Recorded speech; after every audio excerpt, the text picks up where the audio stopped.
Welcome to the National Gallery of Art. My name is David Gariff. I'm a senior lecturer here at the gallery. Today I'm presenting the second lecture in our summer series of talks normally held each year at the gallery. This summer's theme is staycation, and my talk today is about modern art on the French Riviera. I'm starting by showing you some travel posters that deal with the French Riviera, and they deal specifically with the famous blue train that would take people normally from Calais to the north, which you see in the center slide, and travel all the way down through Paris and eventually arrive at Nice. This was the famous luxury French night express train. It was referred to sometimes as the Calais to the Mediterranean Express. This train ran from 1886 until 2003 when it was discontinued. And it is the route essentially that most people traveled from Calais to the French Riviera. The blue train, actually, the term blue in this case referred to the fact that the sleeping cars on this train were the color blue.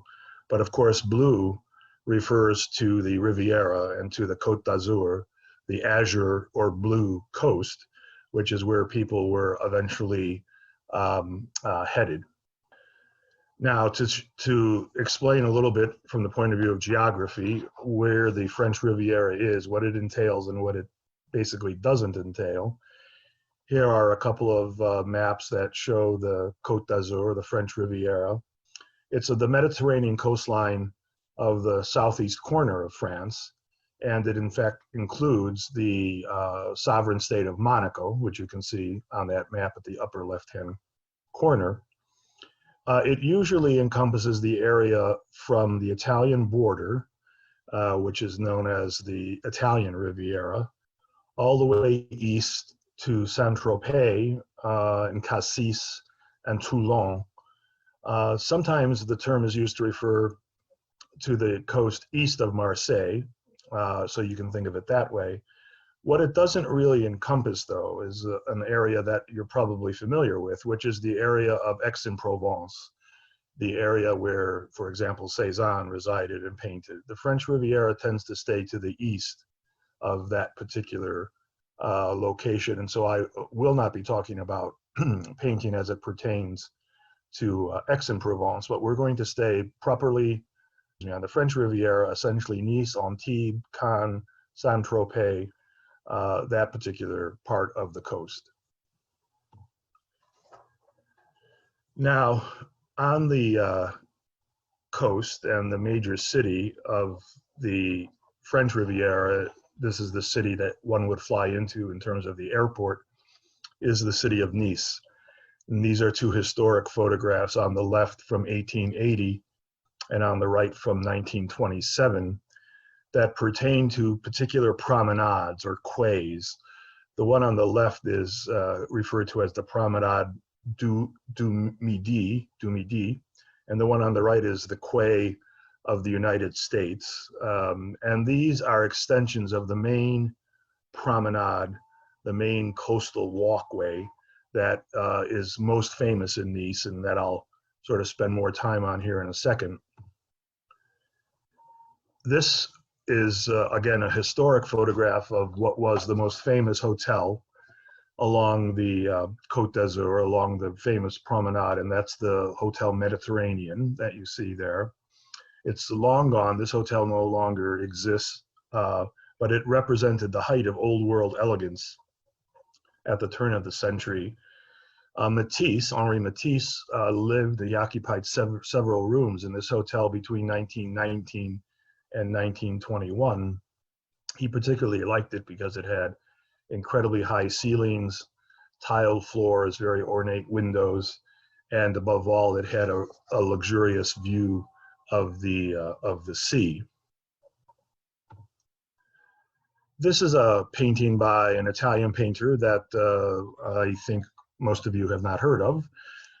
His name is Angelo Garino, and he is depicting here the walkway or the promenade of the English. This is the most famous promenade, the longest and the most unbroken. the Promenade des Anglais, and this is a painting from 1922. This is the promenade most people are familiar with. Most people walk today.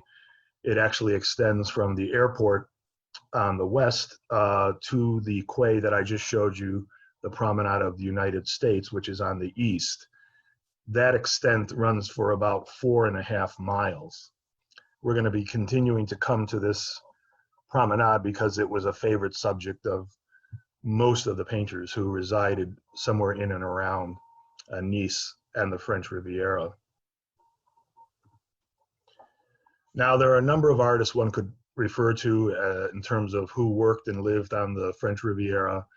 I'm going to be talking about, I think, most of the major artists, not all of the artists, but starting with, of course, Claude Monet. Looking at a self-portrait on the left of Monet with a beret from 1886, and on the right is a painting by Monet, painted on the Riviera, The Red Road near Menton from 1884. Monet visited several locations on the Riviera, Menton, which is the subject of this painting, Bordighera, Monte Carlo, Nice, Cannes, Beaulieu, Villafranca.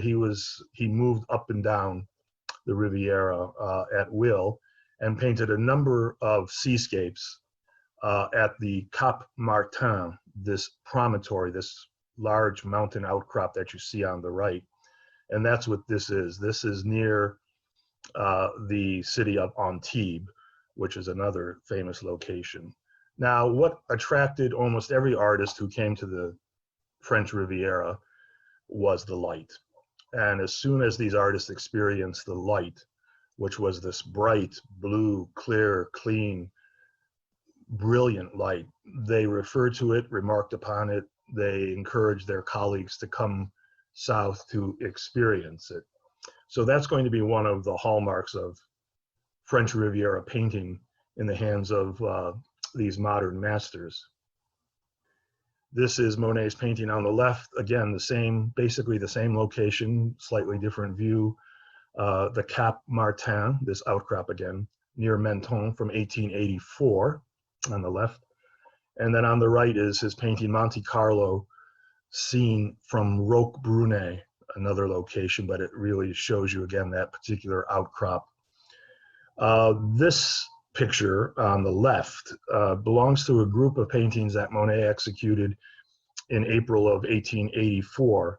We're standing on the eastern side of that cape and looking towards the bay and then the Maritime Alps, which are those large mountains in the background. He was drawn back to the Mediterranean coast, which he had actually visited earlier with Renoir. Earlier in December of the previous year, he had visited this area with Renoir, and the thing that impressed the two artists was the intensity of the light, the way he could explore this idea of the airy expanse of light in this region. And that's clearly what he's trying to accomplish here. Much of the upper part of the painting on the left is actually left in reserve.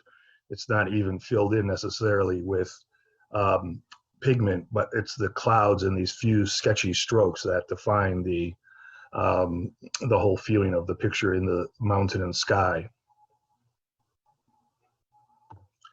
In addition to Monet, of course, was Renoir. And as I just mentioned, they had traveled here together briefly, but Renoir, like Monet, was particularly drawn to this region once he experienced it. He again had traveled up and down the Riviera looking for various locations and effects before finally settling in a location called Cagnes-sur-Mer, Cagnes on the Sea, in 1907. He purchased a house, which you see there on the left, the farmhouse, and he expanded the house to include a studio. And he continued from 1907 to his death in 1919 to paint in this house, in the studio that you see, which is today a museum. So we can visit this and see his studio. And in fact, that photograph on the right showing the aged Renoir with already his arthritic hands, is actually taken in the studio in this house. But I'll show you a better view in a second. These are two Renoir paintings from Cagnes-sur-Mer. On the left, it's called Terrace at Cagnes from 1905. And on the right, The Farm at Les Colettes. That's what he called his farmhouse, Les Colettes, at Cagnes-sur-Mer from 1908. So 1905 on the left, 1908 on the right. As I said, he purchased this house in 1907. He pretty much was moved in completely by the autumn of 1908. It was not only this picturesque farmhouse, but it consisted of groves of olive and orange trees. It afforded beautiful views of the countryside in one direction and of the sea in another direction. And Renoir's paintings at Cagnes-sur-Mer take on this really fluid, diaphanous, suffused effect of bright light, this distinct light that attracted all these artists to the south of France. Very often he used trees, and this probably came to him in part from Cézanne. Trees pulled up to the front of the picture plane almost as a screen, a visual screen that one has to move past to get to the actual scene itself. Here is what his studio looks like today. And as I said, one can visit the museum and then one can come to the studio space. You're not allowed to actually walk in the studio, but you can look down from a kind of staircase that's up above. And we see a number of things here. First of all, the wheelchair, and I showed that to you in his photograph. By this time, his arthritis and other ailments were pretty much forcing him to be in a wheelchair. There's his easel on the left. And then an interesting chair, it's more of a chaise lounge, is on the right. And in fact, often he would be carried into his studio like a sort of king by his models. So his models would actually carry him down to his studio space on that chaise lounge. Another artist fascinated with the light and the sort of sea on the Riviera was Berthe Morisot. So here's a photograph, an undated photograph of Berthe Morisot on the left, and her painting The Port of Nice on the right from 1881 to 82. Of course, Morisot was married to the brother of Manet. She was married to Eugène Manet, and they together spent their winters, initially their winters, the cold months of 1881 to 82 in Nice. They stayed in a hotel. It was the very fashionable Hotel Richmond. And she was particularly interested in the harbor and the boats that came into the harbor. Even in the winter, it was warm enough for her to paint out of doors. So these paintings were painted outdoors in natural light. And she was interested in two things. One thing was certainly the light, but the other thing was the water. And you can sense that here. This painting almost entirely from bottom to the middle is given up to these beautiful, short, choppy strokes of the waves breaking and the white caps of the water. This is a small painting on the right. It was one of her best on this particular campaign in 1881 to 82. And in fact, in the second last Impressionist exhibition, which took place in 1882, there would be one more after that. But in the second last exhibition, she exhibited this particular painting. And in fact, from what we know from her writings, the paint was barely dry when she had finished this painting before she was able to actually install it in that exhibition. Two other Berthe Morisot paintings. The one on the left is quite similar. This is again the Port of Nice on the left from 1882. And then the Villa with Orange Trees on the right. Villa with Orange Trees, then subtitled Nice from 1882. So the artist tended to look in two different directions, either towards the sea very often, or towards the countryside and the hill. that was dotted with all of these lovely villas, as well as all of these beautiful orange groves, olive groves, which could command their attention for two different reasons, either the sea on one side or the landscape and countryside looking in the opposite direction from the sea. An artist who is very closely associated with the Riviera and has an entire museum, like Renoir has an entire museum devoted to him on the Riviera, is Pierre Bonnard.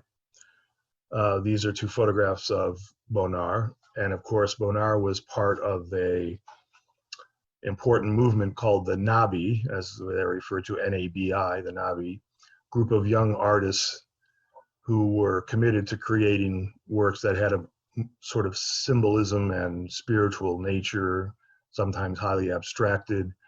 It included artists like Edward Vuillard, Maurice Denis. At the National Gallery, these artists are well represented in our collection: Bonnard, Vuillard, and Denis. Bonnard had left Paris in 1910 for the south of France. He purchased a house, kind of a pink stucco house, overlooking the village of Les Canets. And that's where he would spend essentially the rest of his life, in this house near the town of Les Canets.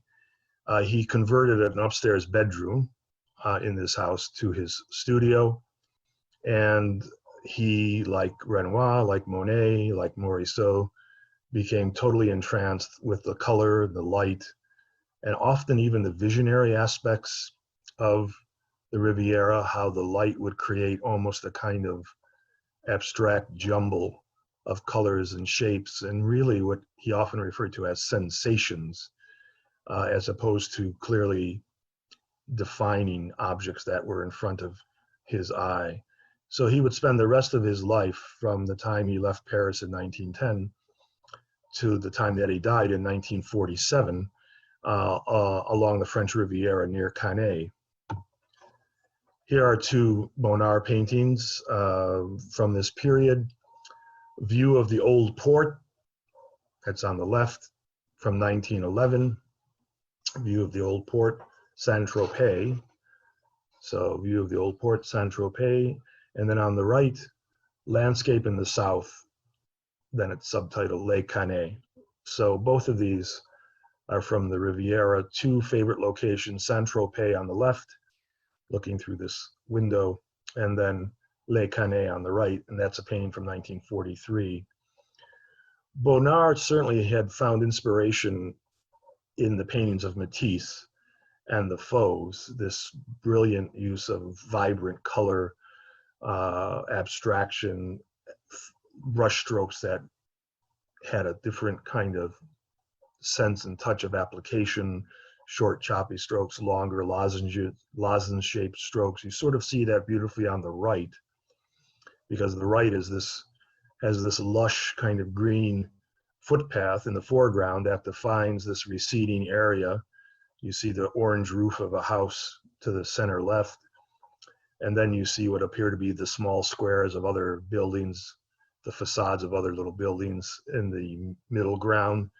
And then we come to the sky, which is just these long, beautiful horizontal registers of color, these bands of color, and very different sense of touch in terms of the brushwork in each of those bands that take us back to the sort of distant horizon.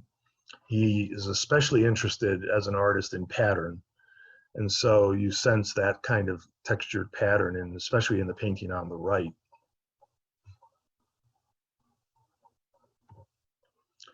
These are two paintings that we have at the National Gallery by Bonnard. On the left is the barge, Saint-Tropez in the harbor of Cannes. That's the full title, from 1926. And the painting on the right, the spring landscape, from 1935. So these are both in our collection at the National Gallery. And they show a beautiful sort of difference here. The painting on the left, the paint is almost flat, large flat areas, as opposed to loose, sort of vibrant brushstrokes. And in many ways, these two paintings speak to two other influences on Bonnard, as well as on Matisse for that matter, and that is Gauguin and Van Gogh.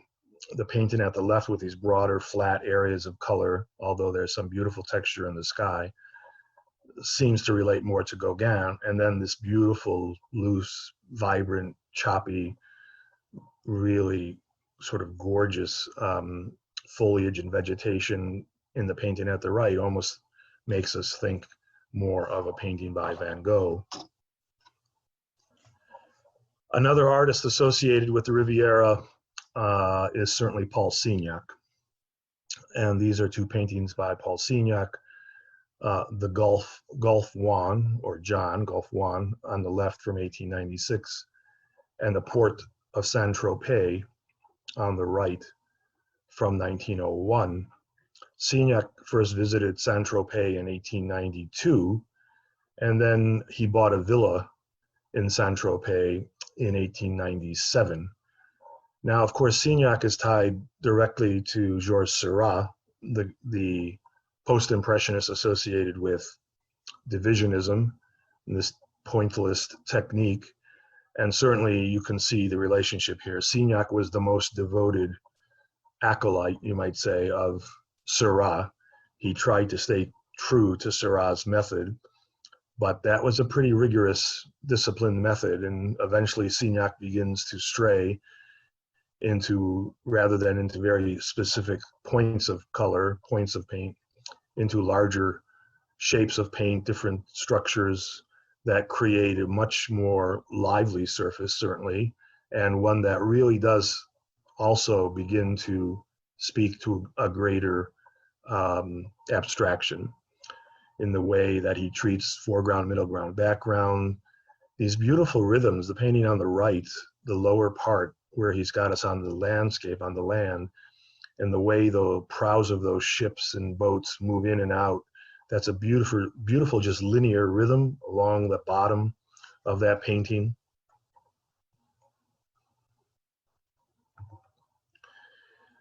This shows you perhaps both his debt to Seurat and also how he's beginning to move away from the rigor of Seurat's technique. This painting on the left is titled Antibes from 1911, and on the right, Antibes Evening from 1914. Certainly you see those little dots, but they're not really dots as much as they are beginning to be lozenges and broader strokes for all of his desire to be the true disciple of Seurat. That was so rigorous a technique. Seurat only painted 7 major paintings in his entire career.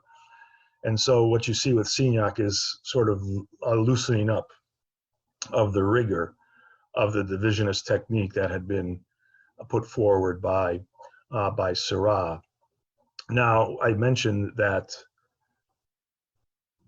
Signac bought a villa here, bought a house here, and that's important because when Matisse came to visit, they painted together, Signac and Matisse created a particularly important painting at that time, and it's this painting that you're looking at, the finished painting on the right, and the study on the left. So this is, the painting on the right is Lux, it always goes by its French title, Lux Calme et Volupté, which you could translate in different ways: luxury, calmness and pleasure, luxury, calmness, and voluptuousness. It has various different translations. The finished painting is on the right from 1904, and that's at the Musée d'Orsay today. But the preliminary sketch for the painting is on the left, which is in MoMA in New York today. So on the left is the study for the painting on the right, and they're housed in 2 different museums. Matisse made the study while he was in the town of Saint-Tropez with Signac. So they were spending time together, looking at similar landscapes. But what you begin to see here now in Matisse is the putting into place of the themes, the subjects, the formal language that will dominate his painting really till the end of his life. And first, it's the subject itself, which is this idyllic, paradise-like, erotic, sensual place of escape. The subject of this painting, the phrase, lux comme volupté, actually came from the poet Charles Baudelaire. And Baudelaire was writing about an imaginative place, much like the Isle of Cythera, if you know the Watteau painting, where people could escape to this island to just be enmeshed and engulfed in hedonistic, erotic, sensual experience. So it was a place of sensuality and eroticism and escape. That's the subject of the poem. Matisse took that phrase and made it the subject of this painting. And that's what he tries to show us, this kind of beautiful outdoor picnic along the shoreline, the sea, and the mountains. But of course, now it's becoming more and more highly abstracted. This painting owes certainly a debt to Signac. He's painting with Signac at this time. And so you see the vestiges of a pointillist technique in the study at the left, but especially in the finished painting at the right. But you can certainly see that Matisse isn't interested in a kind of scientific pointillism. He's just interested in having those dots and points create a beautiful abstracted rhythm. Signac is relevant, but also if you look at the figure of the bather with her hand and arm up over her head, certainly we have a relationship to Cézanne's bathers in that figure as well. But the most important aspect of both the study and the finished painting are the formal aspects of just color, light, abstraction. Notice that nature does not follow any rules here of local color. If he wants the beach to be blue and then it's green and then it's purple and then it's orange and then it's yellow, the same with the sky. Things are changing. There's this sort of constant beauty involved with and encompassed by color and light.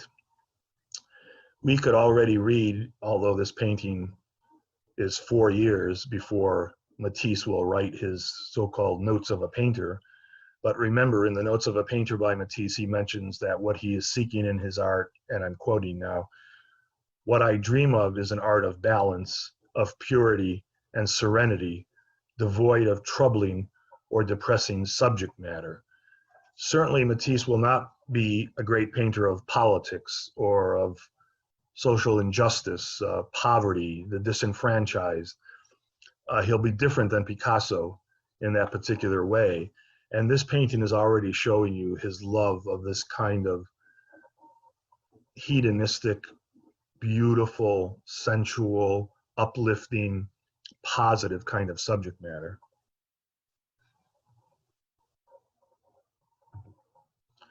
If we come back to the map, that shows, in this case, all of France, but we want to look again at the southeast corner, and you can see Monaco, and then you can see Nice.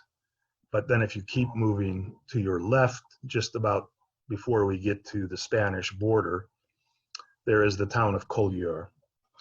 Now, Collioure is, again, a very important location for Matisse, because here he travels in 1905.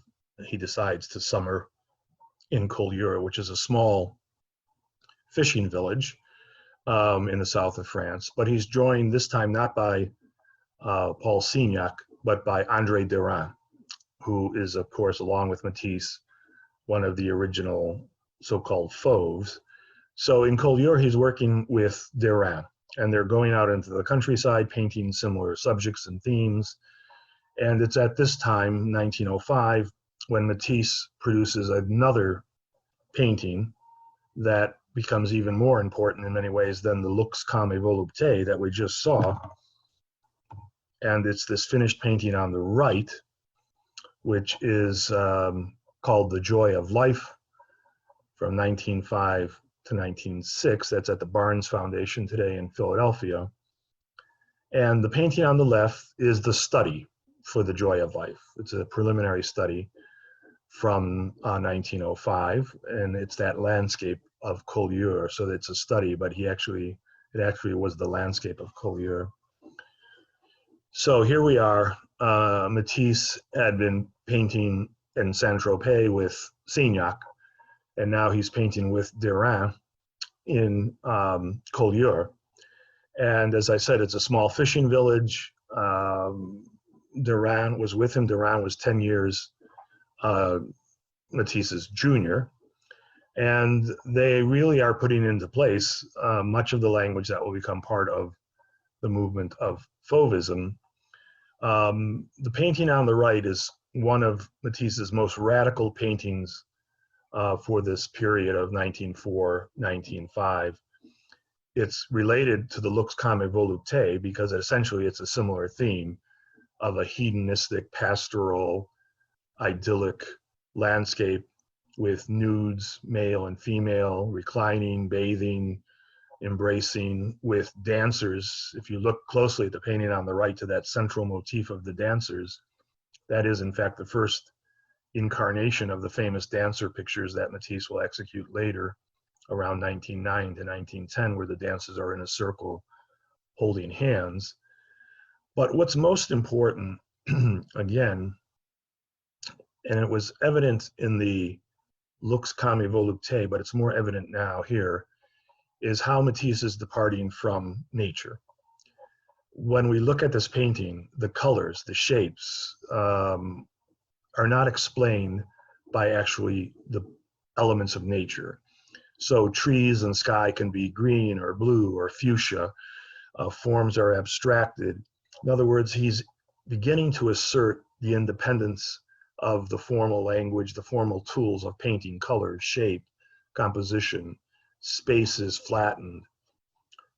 This is the move towards a modernist language, a modernist vocabulary. It's emphasizing now not an objective interpretation of what's in front of the artist's eye, but more of a subjective perception of the image itself, of something that's in his, it's partly in his eye, but it's also more in his mind. And he's seeking a kind of independence. So taken together, Lux comme volupté and The Joy of Life are remarkably important paintings by Matisse in this period in the Riviera, on the Riviera, between 1904 and 1905. And that takes us to one of the landmark paintings that we're happy to have at the National Gallery, which is part of this period and is part of this time with André Derain at Collioure, and that's The Open Window on the left by Matisse from 1905. And what you're looking at on the right is the actual interior of the hotel that the painting was created in. This is a photograph from 1942. So that's where Matisse was residing. That's where he was looking out of the window with those French doors, the ironwork and the balcony railing, and looking out to the sea where you see the ships. So he's working with Derain in Collioure in 1905.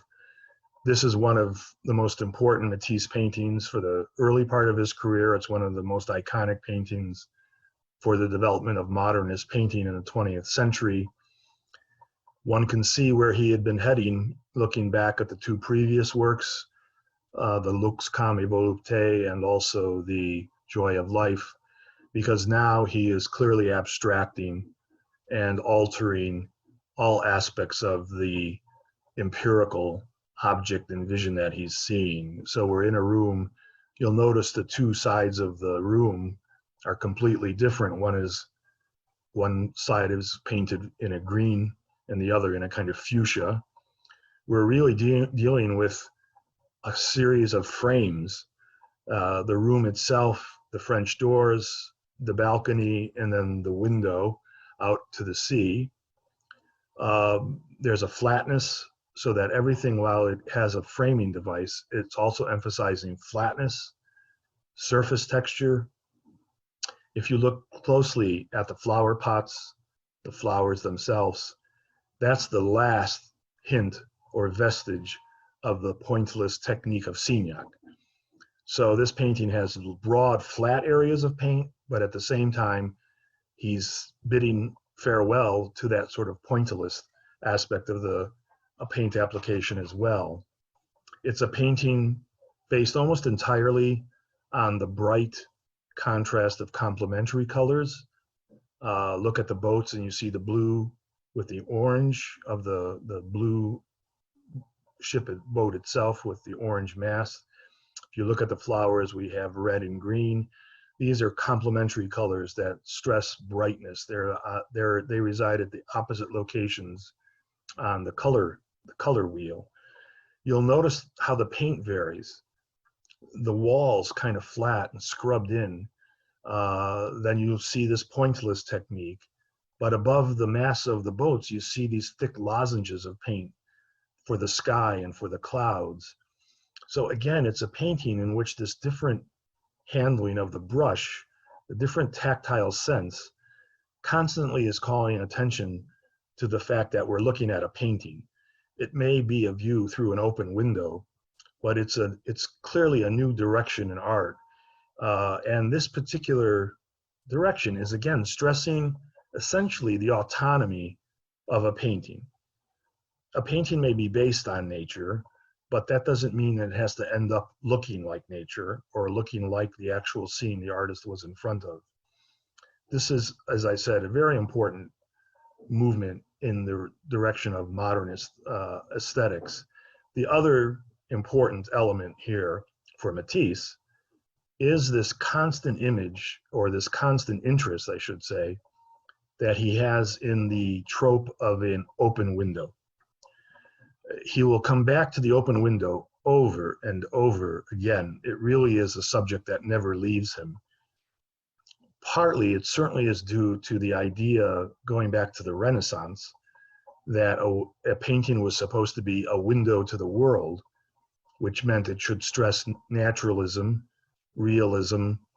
You should master one-point linear perspective.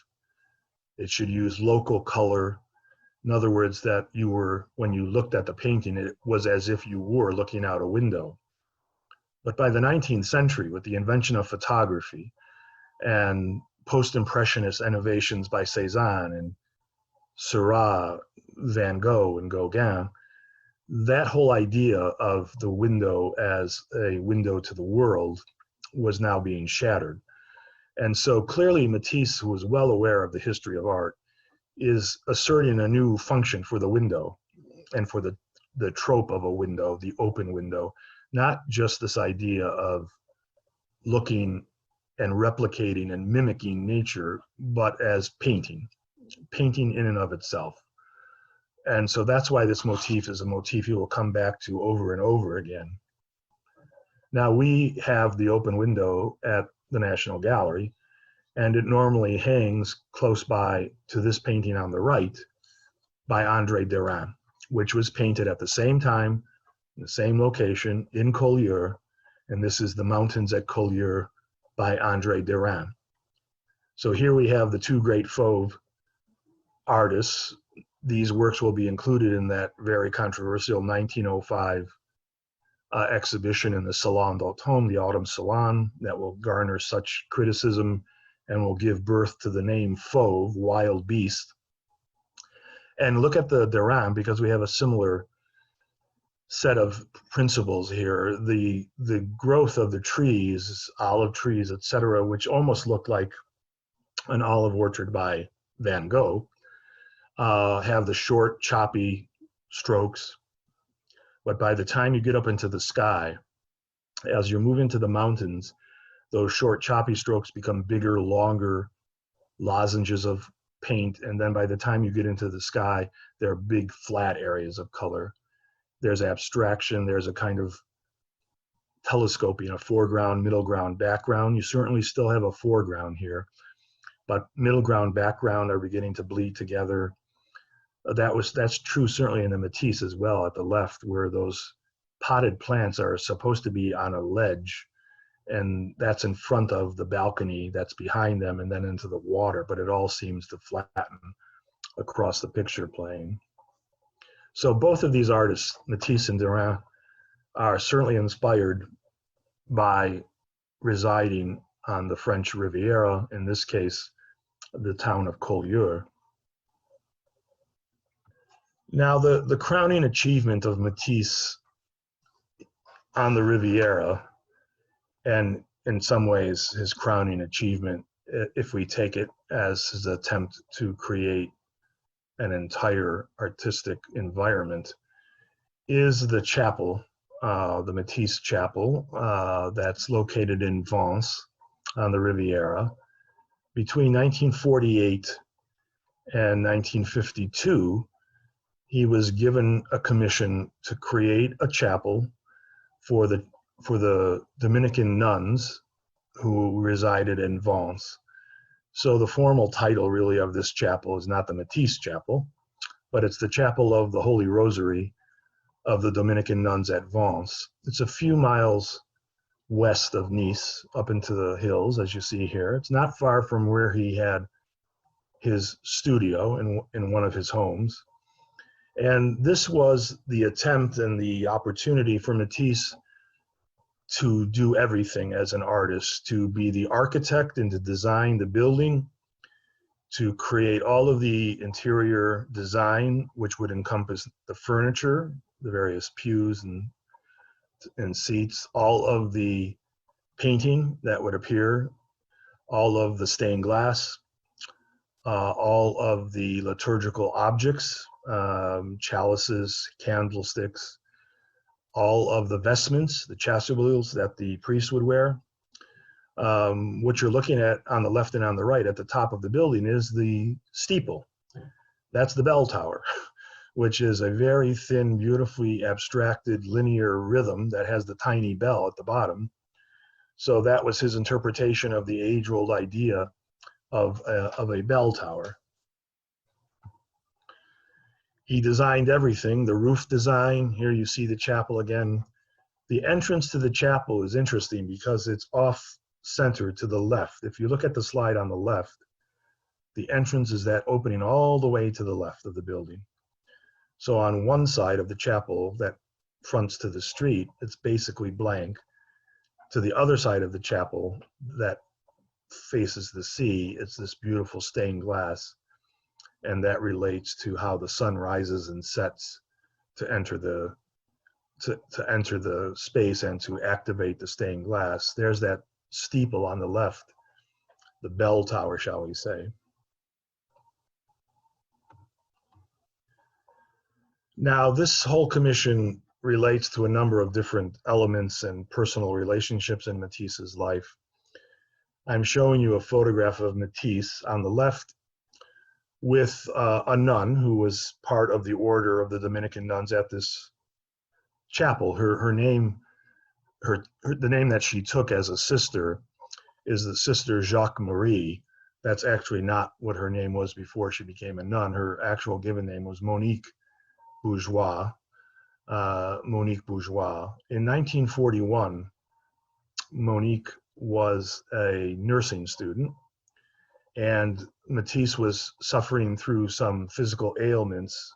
He had, in fact, been dealing with a bout of intestinal cancer and had had an operation, and he felt he needed a nurse to sort of be at his beck and call. He put an ad in the paper that literally said that what he was looking for was, quote, a young and pretty night nurse. That's actually what he wrote, a young and pretty night nurse. And Monique answered that ad. She had been a nursing student. And this began a friendship between the artist and Monique. And she sat for him as a model. And she appears as a model in 4 different paintings. This is obviously before she becomes a nun. But one of the paintings is at the right, Monique in a gray robe from 1942. And that relationship as nurse, as friend, as model continued when she was now a nun. And it's through her, when it was decided that the sisters wanted a new chapel. Obviously, she had a great friendship with Matisse, and eventually the commission for the chapel was given to Matisse. So it's a long, beautiful story about how that came about. This is the floor plan of the chapel. It's very simple. So here we have the view, if you're inside looking towards the altar. See the altar, the candlesticks, the crucifix, everything designed by Matisse.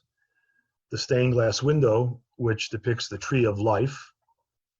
That's the topic or the subject, designed by Matisse. And then this beautiful, simple ceramic painting. It's a enamel on ceramic, almost like a line drawing, but it's a painting of Saint Dominic, who is obviously the founder of the Dominican order. If we step back a bit, he designed that little chandelier that you see on the ceiling. We're stepping back to see another ceramic painting. There's Saint Dominic sort of in the center, and then we see a Madonna and Child. You see the term Ave, hail, as in Ave Maria. This is a Dominican chapel, and so it had Dominican liturgical functions, and those had to be respected. For example, the robes of the priest, etc., all of that. Of course, the Dominican robe is essentially, or habit is essentially black and white. So by choosing black and white for the paintings, he was reflecting those black and white habits of the Dominicans as well. These paintings on the wall have no ground line. They seem to hover as if they're not literally planted on the wall, on the floor or the ground. So they have a kind of visionary, otherworldly sort of levitation feeling. Here's Matisse at work on the crucifix. So that's the clay model he's working on at the left in the photograph. And then two different photographs of the actual crucifix that's today on the altar. You can't get more abstract and attenuated and linear. It's like he just takes the clay and stretches it until it's almost at a breaking point, and it becomes this ribbon-like figure. If you enter, and that's the door you would enter from that you're seeing in the lower right. So you're coming in kind of off center.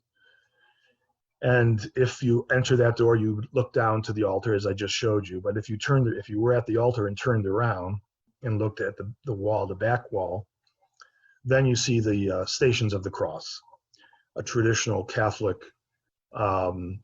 concept of the Passion, essentially, from the time that Jesus appears before Pilate, ultimately to his crucifixion.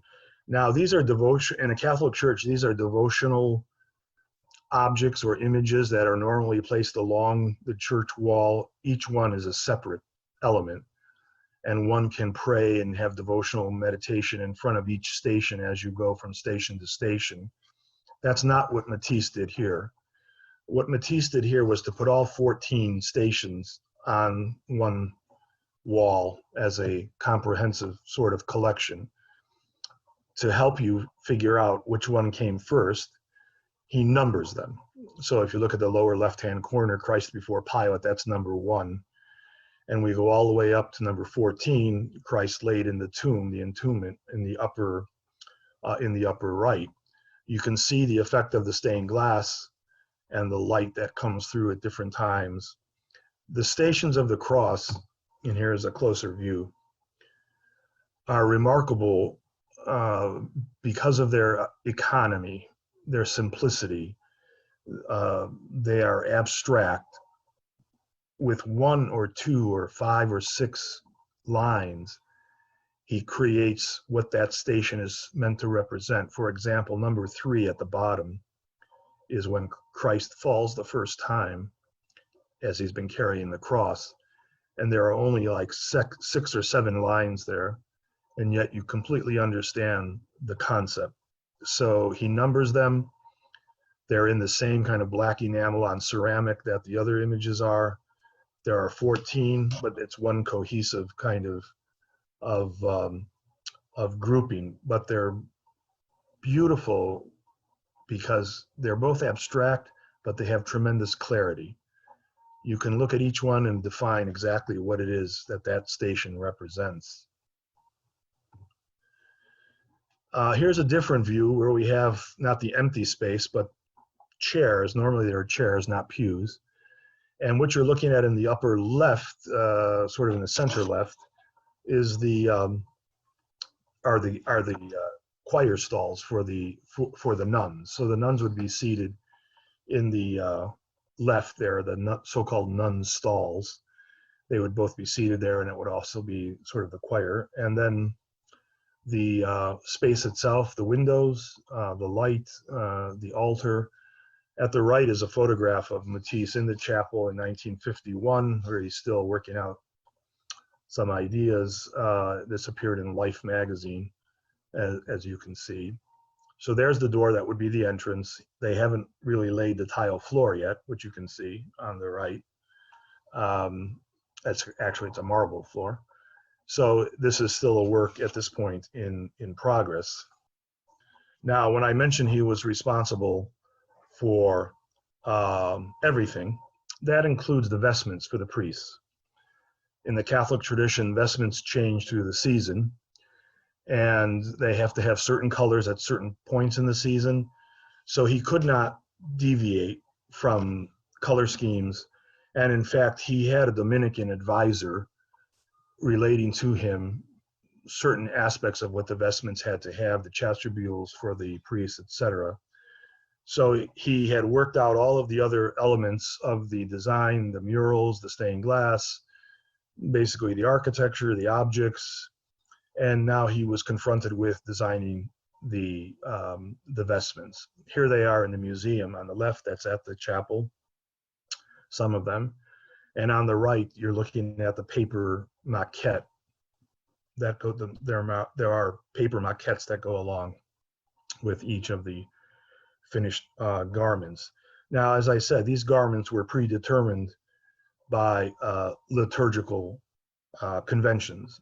He had a Dominican priest who was providing him some of the key elements that each vestment had to have, but then he had a certain freedom within those restrictions. He creates 6 sets of chasubles. There's a white set, a green set, a violet set, a red set, a rose set, and a black set.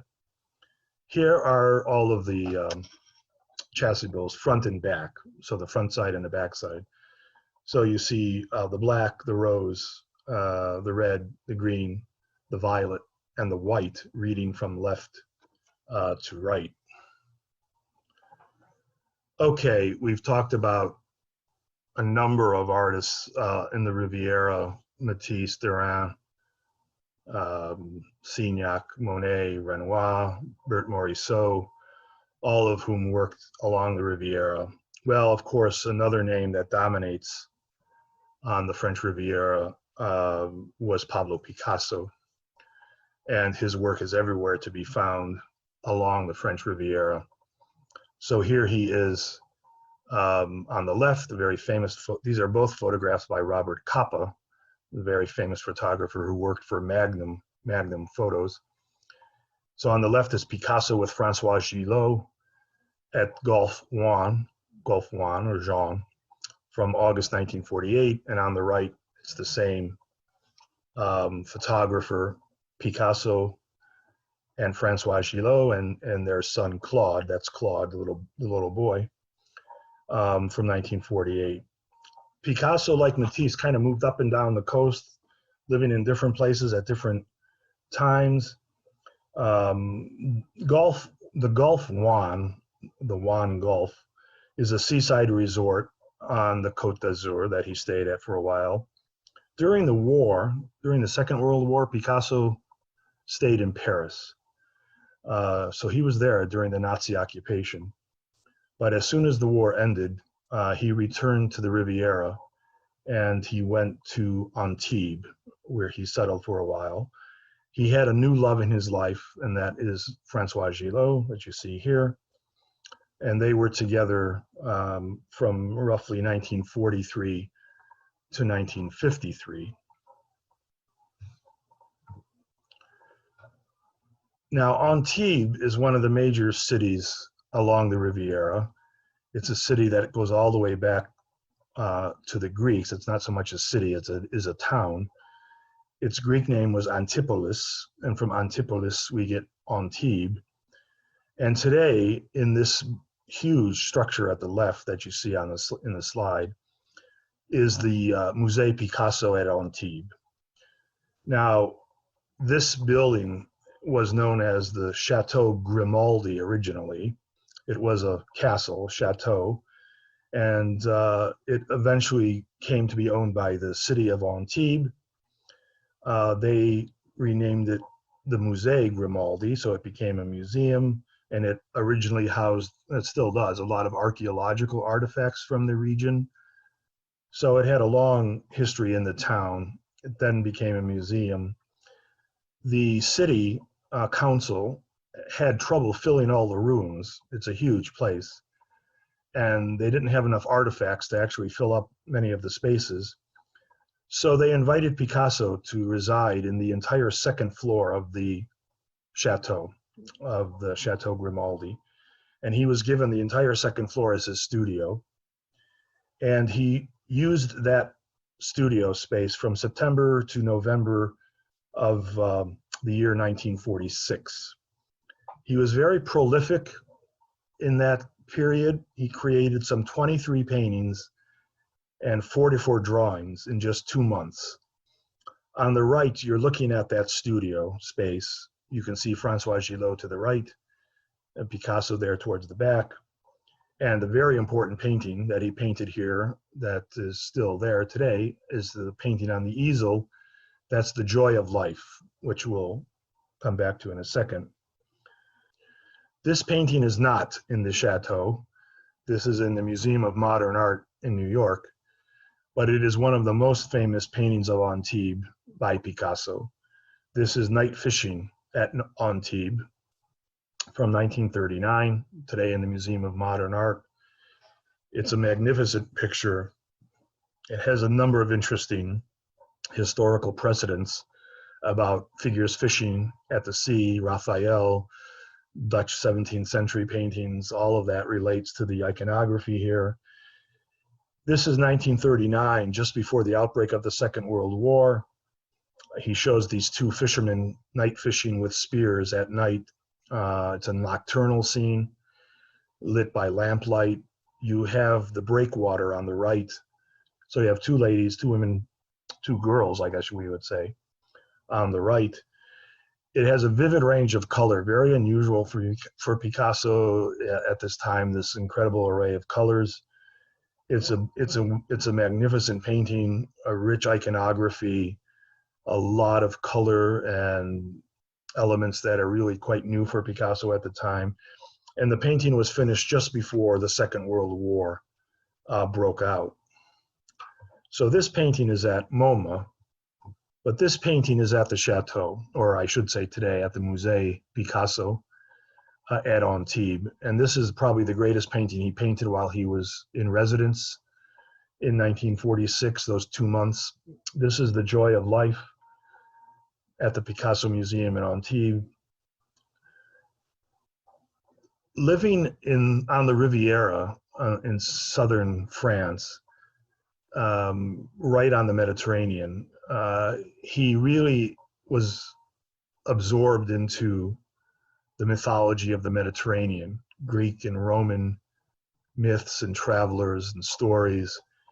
So the idea of nymphs and fauns, satyrs, bulls, of wine, of music, of dance, all of these mythic Mediterranean motifs, he got very excited about those while he was at Antibes.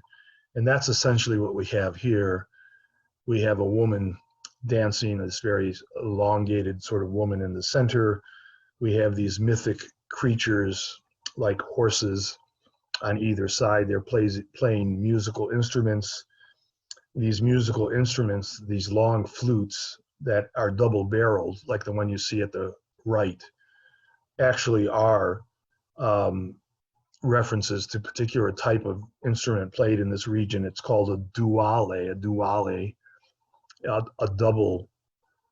double-parted or a double-barrel flute, which was very typical for the Mediterranean and the Riviera. The story seems to even refer to the whole Greek history of Antipolis, the Greek name for Antibes. And it's also an homage to Francois Gillot, because the painting is a beautiful celebratory image of women and music and dance. And it's this very happy period for Picasso at this time. The war is over, and so it has that element to it. One of the other famous paintings at the Musée Grimaldi, or the Musée Picasso now, is this one of the goat from 1946.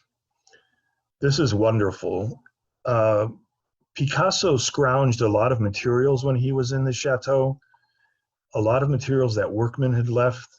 So there was plywood, and there were sheets of canvas, and there were paper sheets, there were some wooden panels, there was industrial enamel paint, and he tended to use a lot of these materials. So this is a strange painting in terms of its materials. It's one of these oleoresinous enamel paints with charcoal, then it's painted on a piece of plywood.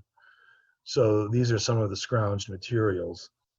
It's a wonderful kind of almost X-ray of a goat. You can see the ribs just blocked in there, but it really has a tremendous sort of feel to it.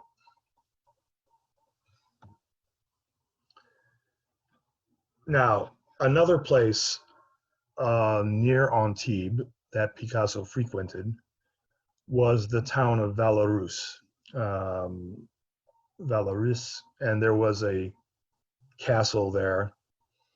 And in this location, you're looking at the location now here, the courtyard of the castle of Vallauris. Picasso was invited to paint another important set of paintings, and this was a kind of war and peace sequence of murals. They were installed in 1954 in this deconsecrated Romanesque chapel. You're seeing the door on the left to the chapel. And if you look to the slide on the right, the door is sort of in the center. You can just see the black opening. So part of this castle had a chapel, which was a Romanesque building, but it had been deconsecrated years earlier.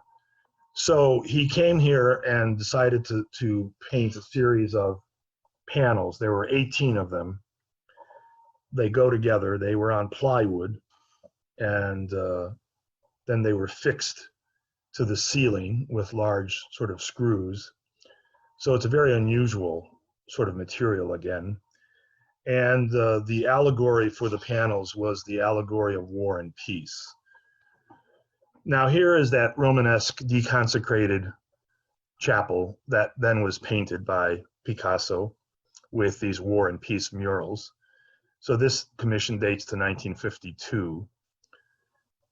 It should be noted that in the 50s, and this relates to a number of issues in the United States and J. Edgar Hoover and everybody else, Picasso was a communist. He had very strong leftist communist leanings, as did this town. And so some of his imagery and some of his ideas on politics were very welcomed in this town, which was essentially a village that was very strongly communist in its politics. So some of this imagery relates to his leftist leanings at the time. So here we have the murals. One mural on one side depicts war, and the other on the other side depicts peace. These are painted on wooden panels that bow. They're kind of shaped panels that are then fixed to the walls. The title did come from Tolstoy, War and Peace. Picasso stayed in this town between 1948 and 1955. He devoted himself to this chapel. He worked pretty much in secrecy, except for his son, Paolo. Paolo helped his father move the panels and fix them to the walls. He pretty much, as I said, worked in isolation. The War and Peace murals are Picasso's last major political paintings. If you remember, Guernica is 1937. The painting Massacre in Korea is 1951. and the War and Peace murals are 1952. So this is his last statement in terms of a direct political statement, something, again, that Matisse would never do. So here are the murals. War is on the left, Peace is in the center, and then there's this symbolic painting at the end that I just showed you at the end of the space that has these figures holding up a globe with the dove of peace in the center. So these are the three parts of the mural. The part depicting war at the far left is very dark, it's ominous. There's a hearse that's being drawn by horses. There's a horned demon that holds a bloody sword, and then he holds a bag of human skulls. You can see that kind of in the center. He has a bloody sword, and in his other hand, he's holding a bag of skulls. They're trampling over burning books, symbolizing the desire of dictators to stamp out culture. It's a very poignant, it's a very pointed, I should say, political message. At the far left is a figure holding a lance and a shield, and it has the scales. It has scales of justice as well. That figure is far to the left. The horse portrayed in Peace in the center, there's a horse figure. It's a winged sort of Pegasus. Some people believe is actually a self-portrait of Picasso. The face actually does look somewhat like Picasso. The Peace mural in the center is the sort of complement to the war figure. Here we have men and women and children who are participating in peaceful, joyful activities. They're reading, they're dancing, they're playing. There's a mother nursing a baby. All of that as a sort of antidote. There's this winged Pegasus, as I mentioned. There's a pipe playing Pan figure. So again, there's a lot of Mediterranean mythology here. And then that center mural that we see in this slide at the far right depicts people of all different races and ethnicities. There are different skin colors, essentially. They join hands in a sign of unity, and they hold up another kind of either shield, mainly, I guess it's more of a shield than a globe, that has the dove of peace in it. Picasso considered this entire chapel as his temple of peace, in essence. So here's the war image again at the top, the peace image at the bottom. As I said, the war image is particularly brutal. That demon figure with the horns, with the bloody sword, the bag of skulls, trampling, the horses are trampling these books that are on fire, being destroyed. And a very different feeling down below, a more joyful scene. What's interesting in terms of iconography, the war mural at the top was actually thought to refer to allegations that the United States had used germ warfare during the Korean War. These allegations were strenuously denied by America, by Britain, and by France throughout the 1950s and 60s, and they were denounced as a communist lie. So some people believe Picasso was referring to America and the use of germ warfare in the Korean War with that top mural. Here's the way they curve. So there are these separate panels of wood. You can see the seams, but the wood is it's shaped to fit the vaulting of the space. That's that demon figure in the center, holding all the skulls, as well as the bloody sword, all these creatures, reptiles, and other images. Now, quite different from all of that is the work of another artist associated with the Riviera, and that's Marc Chagall. So here is Marc Chagall on the left in 1966 at Saint Paul du Vence, the town Saint Paul du Vence. And here he is in his studio in the same time, same place, from 1966, Chagall had first traveled to the Côte d'Azur in 1926 along with his first wife and their daughter. In the spring of that year, they spent a lot of time in Nice, and everything that was of revelation to Matisse and Picasso was a revelation to Chagall, especially the light.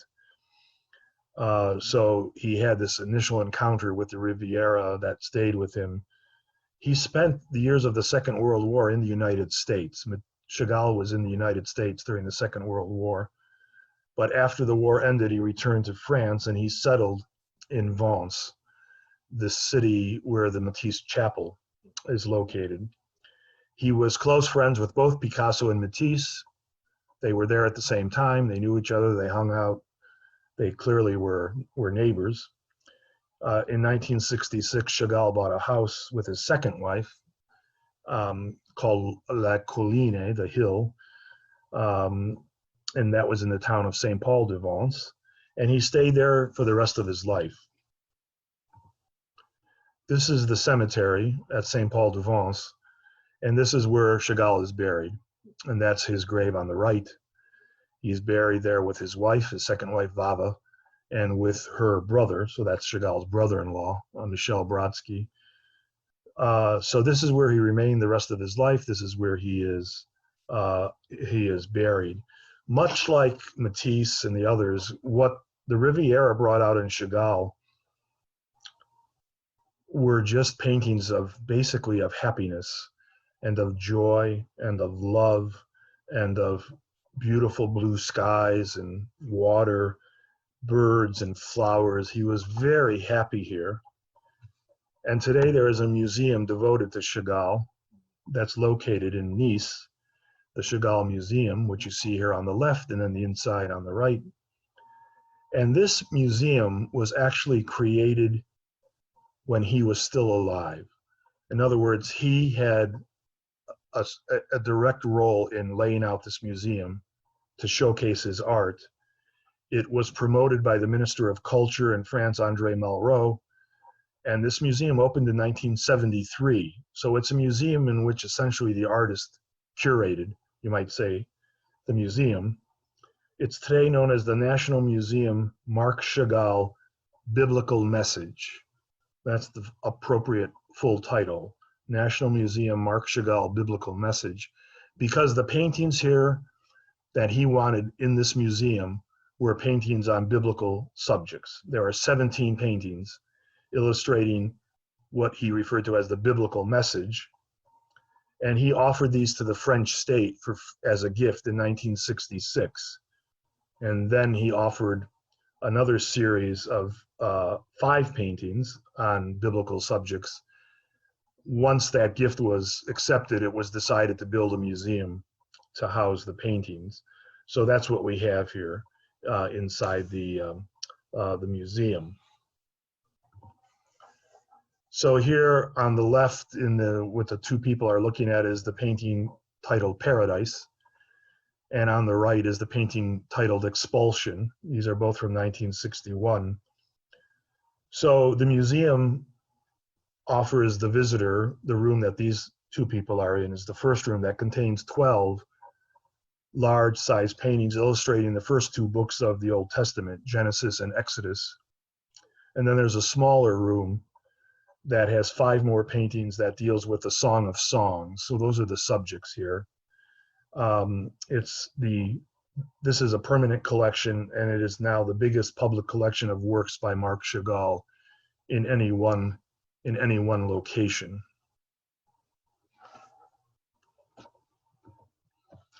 So here is Paradise again on the left, Adam and Eve in Paradise. And then Adam and Eve banished, so this is the Expulsion on the right, Adam and Eve banished from Paradise in 1961.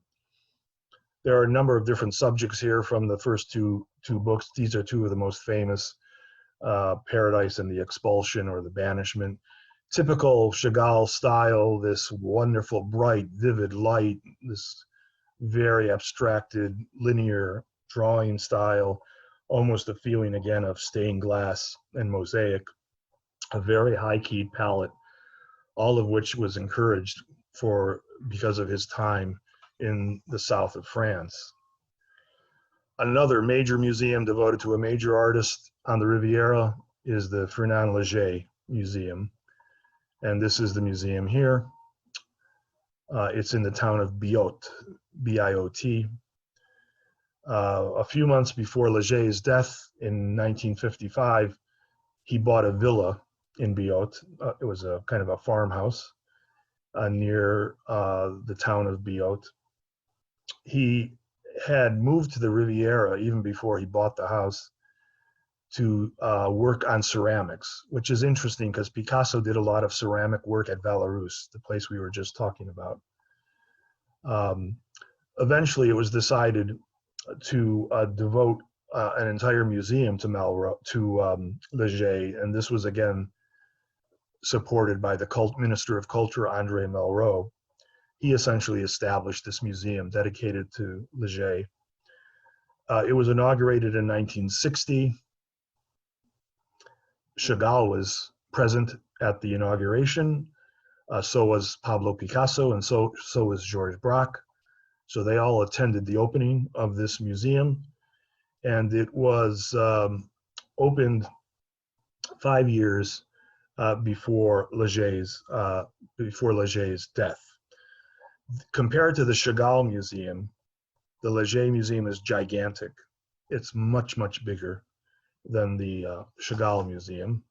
And there are these exterior murals that you see here and here that Léger gave permission to be expanded from smaller works into these larger exterior murals that decorate the exterior. We have 2 Léger paintings at the National Gallery, animated landscape at the left from 1923 and 2 women on the right from 1922. This is the famous promenade in Nice in April of this year, of 2020, during the coronavirus pandemic. These 2 people are not social distancing. The promenade is completely empty now. Recently, some people did try to charter a plane to go to the Riviera. They were from London, but they were stopped and sent back.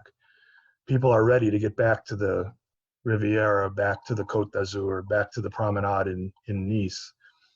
This is the promenade that had an earlier tragedy that you may recall, which was on Bastille Day, July 14th, 2016. This was the promenade where a man came with a large truck and just ran down the promenade, and leading to the deaths of 86 people and over 400 people who were injured. This is the heart and soul of Nice in many ways, and it will definitely be back.